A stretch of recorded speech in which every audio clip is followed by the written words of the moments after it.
Mon petit-fils m'a envoyé injustement en prison. Et aujourd'hui, je suis millionnaire à 80 ans. Oui, vous avez bien entendu. J'ai passé 20 années derrière les barreaux, accusé par mon propre petit-fils, un enfant de 8 ans, qui a détruit ma vie avec des mensonges. Mais aujourd'hui, je suis là devant vous, riche, libre et plus fort que jamais. Je m'appelle Gaston Bellemare, j'ai 80 ans aujourd'hui, et il y a seulement 5 ans, je suis sorti de prison. Cette histoire, c'est la mienne.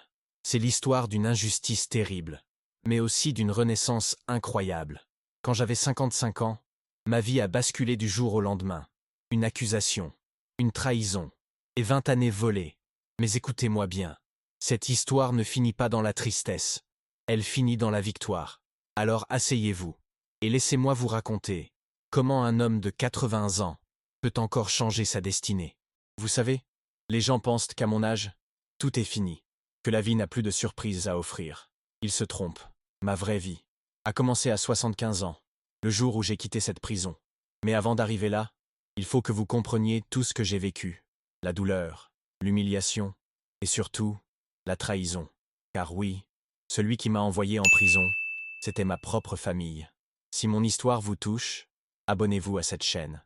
Mettez un petit like, activez les notifications, et dites-moi dans les commentaires d'où vous nous regardez aujourd'hui. Car des histoires comme la mienne, il faut les partager. Il faut que le monde sache qu'il n'est jamais trop tard pour recommencer. Maintenant, laissez-moi vous emmener dans le passé, dans l'année où tout a commencé, l'année où ma propre famille a décidé de me détruire. C'était en 1998. J'avais 55 ans. J'étais encore plein de vie. Je travaillais dur. J'avais ma petite maison à Lille. Rien d'extraordinaire. Mais c'était chez moi. Ma famille. C'est là que tout a basculé. Mon fils Pierre, toujours distant. Depuis qu'il était enfant, on ne s'entendait pas vraiment. Et sa femme, Elisabeth, elle me détestait ouvertement. Pour elle, j'étais juste un vieux père encombrant. Mais il y avait Théodore, mon petit-fils. Il avait 8 ans. Ce gamin, je l'adorais. Quand il venait chez moi le week-end, on passait des heures ensemble. Je lui racontais des histoires. On jouait au football dans le jardin. C'était ma joie, ma seule joie. Dans cette famille froide, un jour de novembre, tout a basculé. Théodore est arrivé chez moi, comme d'habitude. Mais il était différent, silencieux, distant. Je lui ai demandé ce qui n'allait pas, et là, j'ai vu ses yeux. Des yeux que je n'oublierai jamais. Des yeux pleins de peur. Grand-père, je dois te dire quelque chose. Il a dit que je le maltraitais, qu'il y avait des choses horribles. Mes mains se sont mises à trembler. Mon cœur s'est arrêté. Théodore, je lui ai dit, « Qu'est-ce que tu racontes, mon petit? Tu sais bien que grand-père ne te ferait jamais de mal. » Mais il a continué. Des détails tellement précis, des mensonges si bien construits. J'ai compris, à cet instant, que quelqu'un avait préparé cet enfant. Quelqu'un avait manipulé Théodore pour me détruire. Le lendemain, la police était à ma porte.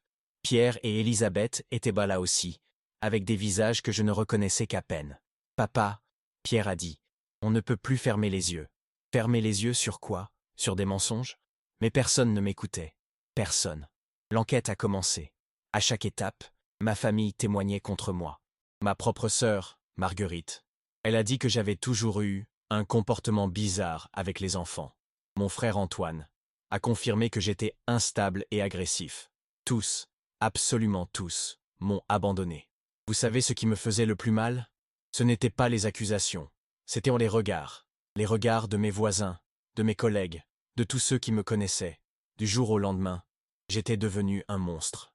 Un homme de 55 ans, honnête depuis 40 ans, était devenu un criminel. Mais le pire était encore à venir. Parce que cette famille, ma famille, avait un plan.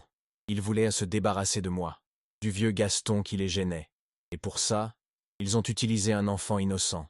Aujourd'hui, je comprends tout. À l'époque, j'étais perdu, brisé. Comment un petit-fils peut-il trahir son grand-père? Comment une famille peut-elle s'unir pour détruire l'un des siens? Les mois ont passé, l'instruction judiciaire avançait. Et moi, je me battais contre des moulins à vent. Comment prouver son innocence quand tout le monde veut vous voir coupable? Comment se défendre quand votre propre famille témoigne contre vous? J'avais un avocat commis d'office, un jeune homme qui ne me croyait qu'à moitié. Monsieur Bellemare, il me disait, les témoignages sont accablants. Il faut envisager un arrangement. Un arrangement? Avouer des crimes que je n'avais jamais commis? Jamais.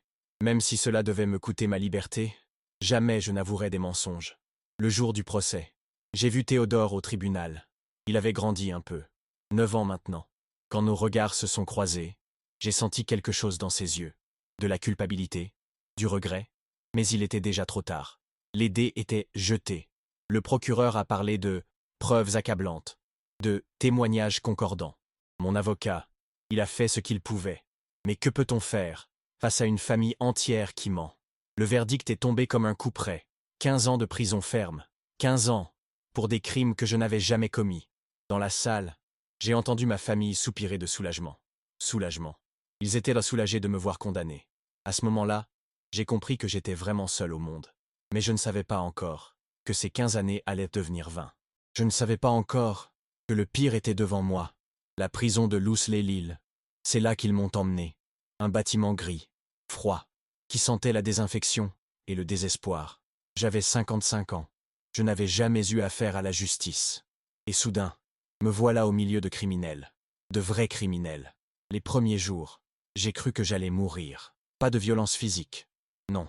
Quelque chose de pire. Je mourais de l'intérieur. Ma cellule faisait 9 mètres carrés. Un lit, un lavabo, des toilettes. Et moi, seul, avec mes pensées, mes souvenirs, ma colère. Les nuits, elles étaient les pires. Dans le silence, j'entendais ma propre respiration. Et je revoyais Théodore. Ses yeux, quand il mentait. Quelqu'un lui avait appris. Quelqu'un lui avait dit quoi faire. Mais qui? Et pourquoi? Les premiers mois, j'ai écrit des lettres. À Pierre, à Élisabeth, même à ma sœur. Je leur expliquais. Je les suppliais. Je suis innocent, j'écrivais. Vous le savez, au fond de vous, vous le savez. Mais aucune réponse. Pas une seule. C'était comme si Gaston Bellemare n'existait plus. En prison, on apprend vite qui on est vraiment. Les détenus sentent la faiblesse, la peur. Au début, j'étais une proie facile. Un homme âgé, perdu, sans défense. Mais j'ai appris. J'ai appris à me faire respecter. Pas par la violence, mais par la dignité. Oui, la dignité. Même en prison, on peut la garder.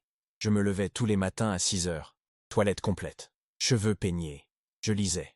Beaucoup. La bibliothèque de la prison. Elle est devenue mon refuge. Histoire, philosophie, littérature, tout ce que je pouvais trouver. Les livres, eux, ne jugent pas. Ils ne trahissent pas. Ils vous emmènent ailleurs, loin des barreaux, loin de l'injustice. C'est là, dans cette bibliothèque, que j'ai rencontré Marcel.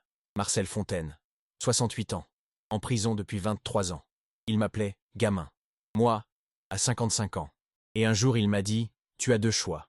Tu peux crever ici, ou tu peux survivre. Marcel m'a appris les règles, les codes. Comment survivre. Il répétait toujours, l'innocence ou la culpabilité, ça ne compte pas ici. Ce qui compte, c'est de rester debout. Avec lui, j'ai appris un métier, relieur. Dans l'atelier de la prison, on réparait de vieux livres. Mes mains, ces mains qu'on accusait d'avoir fait du mal, elles réparaient, elles redonnaient vie à des ouvrages abîmés. Il y avait une poésie, une justice, là-dedans. Les années passaient, lentement. 56 ans, 57, 58. Mes cheveux ont blanchi. Mes rides se sont creusées. Je vieillissais, derrière ces murs. Mes plus belles années, volées par des mensonges. Parfois, de nouveaux détenus arrivaient. Ils me demandaient pourquoi j'étais là. Au début, j'expliquais. Je disais que j'étais innocent. Puis j'ai arrêté. À quoi bon? En prison, tout le monde est innocent. C'est ce qu'on dit. Mais moi je l'étais vraiment. 60 ans, 61, 62. Puis Marcel est mort. 74 ans. Crise cardiaque. Le seul ami que j'avais. Le seul qui me comprenait. Je me suis retrouvé seul. Encore plus seul. Mais j'ai continué. À lire, à travailler, à survivre.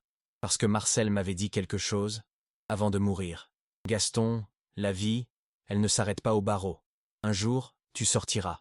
Et ce jour-là, il faudra que tu sois prêt. Prêt à quoi? Je ne savais pas. Mais j'ai continué à me préparer. 65 ans, 66, 67. Ma peine devait se terminer à 70 ans. 15 ans. C'était la condamnation. Mais la justice, elle avait encore des surprises. Ma demande de libération conditionnelle, refusée. Dangerosité persistante. Absence de repentir. Comment se repentir? De crimes qu'on n'a pas commis. 70 ans. 71. 72. Chaque année supplémentaire, c'était un coup de couteau. Ma santé déclinait. Mes genoux me faisaient mal. Mais mon esprit, lui, restait vif. Affûté par la lecture, je connaissais par cœur des centaines de livres. Histoire de France, philosophie grecque, littérature russe. Mon cerveau était devenu une bibliothèque vivante. C'était ma richesse, ma seule richesse. 73 ans, 74. Et puis, miracle, enfin. À 74 ans, ma demande a été acceptée. Libération pour fin de peine. Après 20 années. De 55 à 75 ans. Les plus belles années d'un homme. Volé. Le jour de ma sortie, personne n'était là. Pas de famille, pas d'amis. Juste moi. Un sac plastique avec mes affaires. Et la rue. La rue, après 20 ans d'enfermement. Le bruit des voitures, le ciel ouvert, les couleurs. Tout était différent. Le monde avait changé. Moi aussi, j'avais changé. J'étais devenu un vieil homme. 75 ans. Mais dans mes yeux, il y avait encore une flamme. Une flamme que 20 années de prison n'avaient pas réussi à éteindre. Marcel avait eu raison. Il fallait que je sois prêt, car ma vraie vie allait enfin commencer. Le 8 octobre 2013. Ma date de libération. 6 heures du matin. Les grilles se sont ouvertes. Après 20 ans, j'étais libre. Mais libre de quoi? Et libre pourquoi? J'avais 75 ans. Mes cheveux étaient tout blancs. Mon dos était voûté. Mes mains tremblaient parfois. Mais mes yeux brillaient encore.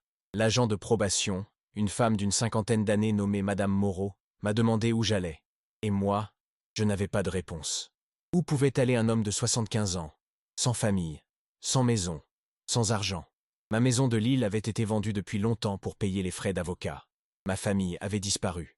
Mes amis, qui se souvenaient de moi après 20 ans? J'ai simplement répondu que je ne savais pas. Elle a soupiré. Puis elle m'a proposé un foyer de réinsertion à Roubaix. Un foyer. À 75 ans. Mais je n'avais pas d'autre choix. Le foyer Sainte-Marie. Une ancienne usine reconvertie. 24 chambres. 24 destins brisés. Ma chambre faisait 6 mètres carrés. Plus petite que ma cellule. Mais elle avait une fenêtre. Une vraie fenêtre. Avec vue sur la rue. La première nuit, je n'ai pas dormi. Je regardais les voitures passer. Les gens rentraient du travail. La vie, la vraie vie, continuait sans moi. Pendant 20 ans, le monde avait tourné sans Gaston Bellemare. Internet avait tout changé. Les téléphones étaient devenus des ordinateurs. On payait avec des cartes. On parlait à des écrans. Moi, j'étais resté au siècle dernier. Un dinosaure. Les premières semaines ont été terribles. Je ne connaissais rien. Je ne comprenais rien. Pour toucher mon allocation, il fallait faire des démarches sur Internet. Internet? Je ne savais même pas allumer un ordinateur. Heureusement, il y avait Fatima. Fatima Benali, assistante sociale du foyer. Elle avait 30 ans. L'âge qu'avait mon fils quand je suis parti en prison. Elle m'appelait toujours Monsieur Gaston. Elle me répétait que je pouvais apprendre, même à mon âge. Et c'est ce qu'elle a fait. Elle m'a appris l'ordinateur, Internet, les emails. Elle disait que c'était comme une bibliothèque géante. Tout le savoir du monde dans une petite boîte. Une bibliothèque géante. Et ça m'intéressait. J'ai commencé doucement. Des recherches simples. L'histoire de France, mes sujets préférés. Puis un jour, j'ai cherché ma famille. J'ai trouvé mon fils Pierre sur Facebook. Il avait 53 ans maintenant. Des cheveux gris. Des rides. Toujours marié à Elisabeth. 3 enfants. 3 enfants que je ne connaissais pas. Et Théodore, mon petit-fils qui m'avait envoyé en prison. Il avait 28 ans. Ingénieur informatique à Paris, marié, un bébé.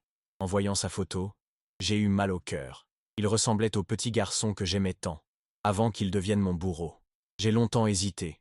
Devais-je les contacter? Devais-je leur dire que j'étais sorti, que j'étais encore vivant? Finalement, j'ai écrit un email simple. J'ai dit à Pierre que j'étais sorti de prison après 20 ans, et que j'aimerais lui parler. 2 jours plus tard, j'ai reçu une réponse. Pierre m'écrivait de ne plus les contacter, que lui et sa famille ne voulaient plus jamais me revoir. Jamais. Ce mot m'a transpercé comme une lame. Après 20 ans d'enfermement, après toute cette souffrance, il ne voulait toujours pas de moi. Cette nuit-là, j'ai pleuré. Pour la première fois depuis des années, j'ai pleuré. Des larmes de colère, de tristesse, mais aussi de libération. Car ce message m'a libéré d'un espoir. L'espoir que ma famille comprendrait un jour. Non, ils ne comprendraient jamais. Alors j'ai pris une décision.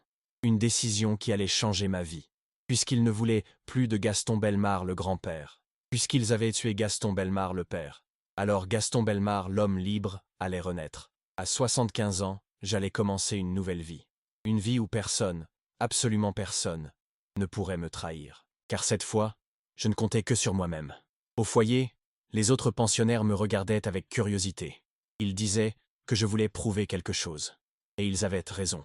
Je voulais prouver que j'existais encore. Que 20 années volées ne signifiaient pas une vie finie. Que 75 ans, ce n'était pas la fin. C'était peut-être le début. J'ai commencé par chercher du travail. Du travail, à 75 ans, après 20 ans de prison. Vous imaginez les réactions. Les employeurs parlaient de mon profil comme particulier. Un joli mot pour dire impossible à embaucher. Mais je ne me suis pas découragé. Je me souvenais de ce que Fatima m'avait dit. Elle m'avait assuré que dans la vie, il y avait toujours une porte qui s'ouvrait. Même quand tout semblait fermé. Une porte qui s'ouvre. Je devais la trouver. Et si je la trouvais, je la forcerais s'il le fallait. Parce qu'après 20 ans de prison, Gaston Bellemare n'avait plus rien à perdre. Et un homme qui n'a plus rien à perdre, c'est l'homme le plus dangereux du monde. Ma première chance est venue, d'où je ne l'attendais pas. Un restaurateur chinois de Roubaix, Monsieur Chen. Il cherchait quelqu'un pour de petites tâches. Ménage, préparation, vaisselle. Le salaire était dérisoire. 3 € de l'heure. Mais c'était du travail. Du vrai travail. Il m'a observé avec méfiance au début. Puis il m'a dit dans son français hésitant que j'étais âgé mais respectueux, et qu'il voulait me donner une chance. Une chance. Enfin, quelqu'un me donnait une chance. J'ai travaillé comme un forcené. Malgré mes 75 ans. Levé à 5 heures du matin. Nettoyage complet du restaurant. Préparation des légumes. Service, vaisselle, tout ce qu'on me demandait. Monsieur Chen me regardait, d'abord distant. Puis il a vu ma façon de travailler. Minutieuse. Acharnée.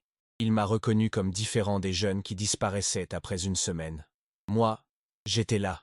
Tous les jours. 6 jours sur 7. Avec mes mains abîmées par la prison. Mais qui n'avais rien oublié. Le soir, je rentrais au foyer épuisé. Mais dans mes yeux, il y avait quelque chose de nouveau, de la fierté. Pour la première fois depuis 20 ans, je servais à quelque chose. J'étais utile. Après 6 mois, Monsieur Chen m'a confié une nouvelle mission. Il savait que j'aimais les livres et que j'écrivais bien. Il avait du mal avec les papiers officiels. Il m'a demandé de l'aider pour la paperasse, les factures, les commandes. En prison, j'avais appris par nécessité. La gestion, les calculs, l'organisation.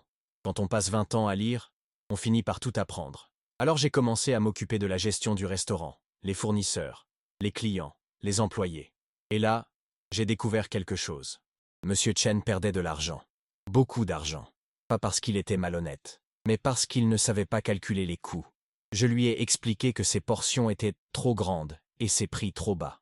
Il a été surpris, persuadé que s'il augmentait les prix, les clients partiraient. Je lui ai dit que ce n'était pas forcément le cas. Je lui ai montré ce que j'avais appris dans les livres d'économie. L'élasticité des prix, la valeur perçue, la différenciation. Il m'écoutait, les yeux écarquillés. Et pour la première fois depuis 20 ans, quelqu'un me disait intelligent.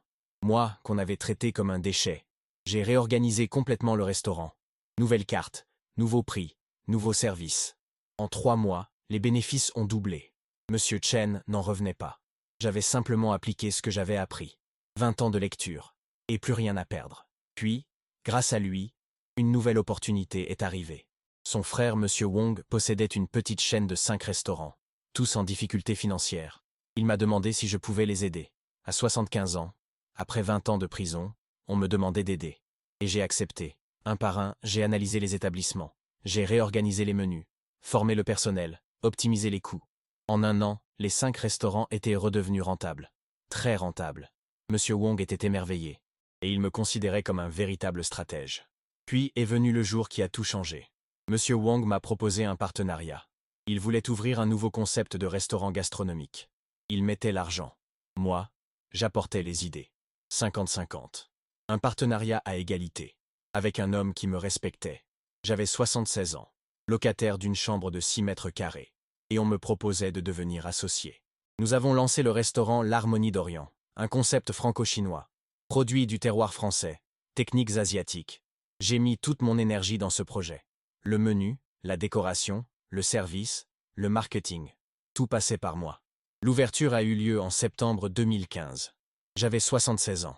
Et le succès a été immédiat. Une critique gastronomique du journal local nous a donné 4 étoiles sur 5. Les réservations étaient complètes pendant des semaines. Une liste d'attente de 2 mois. En 6 mois, nous avions remboursé l'investissement initial. En un an, nous générions des bénéfices extraordinaires. Pour la première fois de ma vie, j'avais de l'argent. Du vrai argent. J'ai quitté le foyer. J'ai acheté un petit appartement. Rien d'extraordinaire. 2 pièces à Lille. Mais c'était chez moi. Vraiment chez moi. À 76 ans, j'avais enfin un foyer. Le succès de l'Harmonie d'Orient a attiré l'attention. D'autres investisseurs sont venus. De nouvelles propositions ont suivi. Avec Monsieur Wong, nous avons ouvert un 2e restaurant, puis un 3e. À 77 ans, j'étais à la tête d'une petite chaîne. Mes revenus dépassaient tout ce que j'avais pu imaginer. Mais ce n'était que le début, car j'avais appris quelque chose en prison. Quand on n'a rien, on apprend à tout économiser. Chaque euro qui entrait, je le plaçais. Actions, obligations, immobilier. Tout ce que j'avais lu dans les livres d'économie, je l'appliquais, avec l'acharnement d'un homme qui a tout perdu une fois, et qui refuse de tout perdre à nouveau. Aujourd'hui, j'ai 80 ans, et je vous raconte cette histoire depuis mon bureau. Mon bureau, dans mon appartement de 150 mètres carrés, vue sur la mer, à Nice. Oui, j'ai déménagé dans le sud, loin de l'île, loin des souvenirs, loin du passé. Mes affaires marchent toujours, mes investissements prospèrent. J'ai 2 assistants, une secrétaire, un chauffeur. Moi, qui avais passé 20 ans en cellule, je dirige aujourd'hui un petit empire. Mais ce n'est pas de ça que je suis le plus fier. Ce dont je suis le plus fier, c'est d'être là, vivant, debout, victorieux, à 80 ans, quand la plupart des hommes de mon âge regardent leur vie derrière eux. Moi, je regarde encore devant, car j'ai appris quelque chose dans cette épreuve. J'ai appris que la vie, la vraie vie, elle ne commence pas à 20 ans. Elle commence quand on décide qu'elle commence. Ma vraie vie a commencé à 75 ans, le jour où je suis sorti de prison, le jour où j'ai décidé que Gaston Bellemare n'était pas mort. On me demande souvent si je regrette ces 20 années perdues. Perdues? Non. Ces 20 années m'ont appris l'essentiel, la patience, la résilience, la certitude que rien n'est jamais fini. Tant qu'on respire, tant qu'on pense, tant qu'on espère, il y a toujours une possibilité de recommencer. Ces 20 années m'ont aussi donné une richesse immense, la richesse de la connaissance. 20 ans à lire, à étudier, à comprendre le monde. Sans cette formation forcée, jamais je n'aurais pu réussir. En affaires, on parle d'investissement. Ces 20 années, c'était mon investissement. Le plus douloureux, mais le plus rentable de ma vie. Parfois, je repense à Théodore, ce petit garçon de 8 ans, qui m'a envoyé en prison. Je ne lui en veux plus. Il avait été manipulé, utilisé par des adultes sans scrupules. Et lui aussi, il a payé le prix. Sa culpabilité l'a détruit. Moi, ma liberté m'a reconstruit. Il y a quelques mois, j'ai reçu une lettre de Théodore. Il voulait me voir, me parler, me demander pardon. Nous nous sommes rencontrés dans un café parisien. Il avait 28 ans, mais en paraissait 40. Les cheveux gris, le regard fuyant, les mains tremblantes. Il s'est excusé. Et moi, je l'ai écouté. Je lui ai dit qu'il n'était qu'un enfant, que les vrais coupables, c'étaient les adultes qui l'avaient manipulé. Ce jour-là, je lui ai pardonné, car j'avais compris une chose. La haine empoisonne celui qui la porte. Le pardon, lui, libère. Sans cette épreuve, jamais je n'aurais découvert ma vraie force. Sans ces 20 années, jamais je ne serais devenu celui que je suis aujourd'hui. Théodore est reparti un peu apaisé. Et moi, je suis rentré chez moi totalement libéré. Car la vraie victoire, ce n'est pas d'écraser ses ennemis. La vraie victoire, c'est de leur pardonner. Et de continuer à vivre, mieux qu'avant. Aujourd'hui, mes journées sont remplies. Le matin, je gère mes affaires. L'après-midi, je lis encore, toujours. Le soir, je me promène sur la promenade des Anglais. Et je regarde la mer. Cette mer m'apprend encore que les vagues peuvent tout emporter, mais qu'il y en a toujours de nouvelles. Que les tempêtes sont terribles, mais qu'après vient toujours le calme. Que l'horizon existe, même quand on ne le voit pas. C'est ça, mon message pour vous. Peu importe votre âge, peu importe vos épreuves, peu importe ce qu'on vous a fait, il y a toujours un horizon. Il y a toujours une possibilité. Moi, Gaston Bellemare, à 80 ans, après 20 années d'enfer, je suis la preuve vivante que rien n'est jamais fini. Mon petit-fils m'a envoyé injustement en prison. Aujourd'hui, je suis millionnaire à 80 ans. Mais plus que millionnaire. Je suis libre. Libre de mon passé. Libre de ma colère. Libre de vivre mes dernières années. Comme je l'entends. Et croyez-moi, ce sont les plus belles années de ma vie. Car j'ai appris la plus importante des leçons. Il n'y a pas d'âge pour recommencer. Il n'y a pas d'âge pour réussir. Il n'y a pas d'âge pour être heureux. Il suffit de le décider. Et de s'y tenir. Même quand tout le monde vous dit que c'est fini. Même quand tout le monde vous abandonne. Même quand tout le monde vous trahit. Il vous reste vous. Et vous, c'est déjà énorme. C'est même tout ce qu'il faut pour écrire votre propre histoire. Votre histoire de victoire. Merci de m'avoir écouté. Et n'oubliez jamais, il n'est jamais, jamais trop tard pour changer sa vie. Si mon histoire vous a touché, partagez-la autour de vous. Abonnez-vous à cette chaîne. Mettez un like. Activez les notifications. Et surtout, dites-moi dans les commentaires d'où vous nous regardez aujourd'hui. Car des histoires comme la mienne, il faut les raconter. Il faut les partager. Pour que d'autres puissent croire qu'un nouveau départ est toujours possible. Même à 80 ans. Au revoir et à bientôt. Pour une nouvelle histoire de courage et d'espoir. À 78 ans, mon patrimoine avait explosé. Les restaurants rapportaient. Mes investissements fructifiaient. Et moi, je découvrais un monde. Le monde des affaires. Le monde de l'argent. Un monde où l'âge ne compte pas, si on a l'intelligence. Un monde où le passé ne compte pas, si on a des résultats. Gaston Bellemare, l'ancien détenu, était devenu Gaston Bellemare, l'homme d'affaires. Mais la vraie révolution est arrivée à 79 ans. Un coup de téléphone. Un notaire de Paris m'annonçait une nouvelle surprenante. Un grand-oncle que je ne connaissais pas, Charles Bellemare, venait de mourir en Australie. Il n'avait pas d'héritier direct. Et dans son testament, j'étais désigné légataire universel. L'héritage s'élevait à 800 000 euros. 800 000 euros. Moi, l'homme qui avait passé 20 ans en prison pour des crimes inventés. Moi, l'homme qui avait tout perdu à cause de mensonges. La vie me rendait justice, à sa façon. Avec cet héritage, j'ai diversifié mes placements. Immobilier, technologie, énergie renouvelable. J'avais 79 ans, et j'apprenais encore. Chaque jour, je lisais, j'étudiais, j'analysais les marchés financiers, les tendances économiques.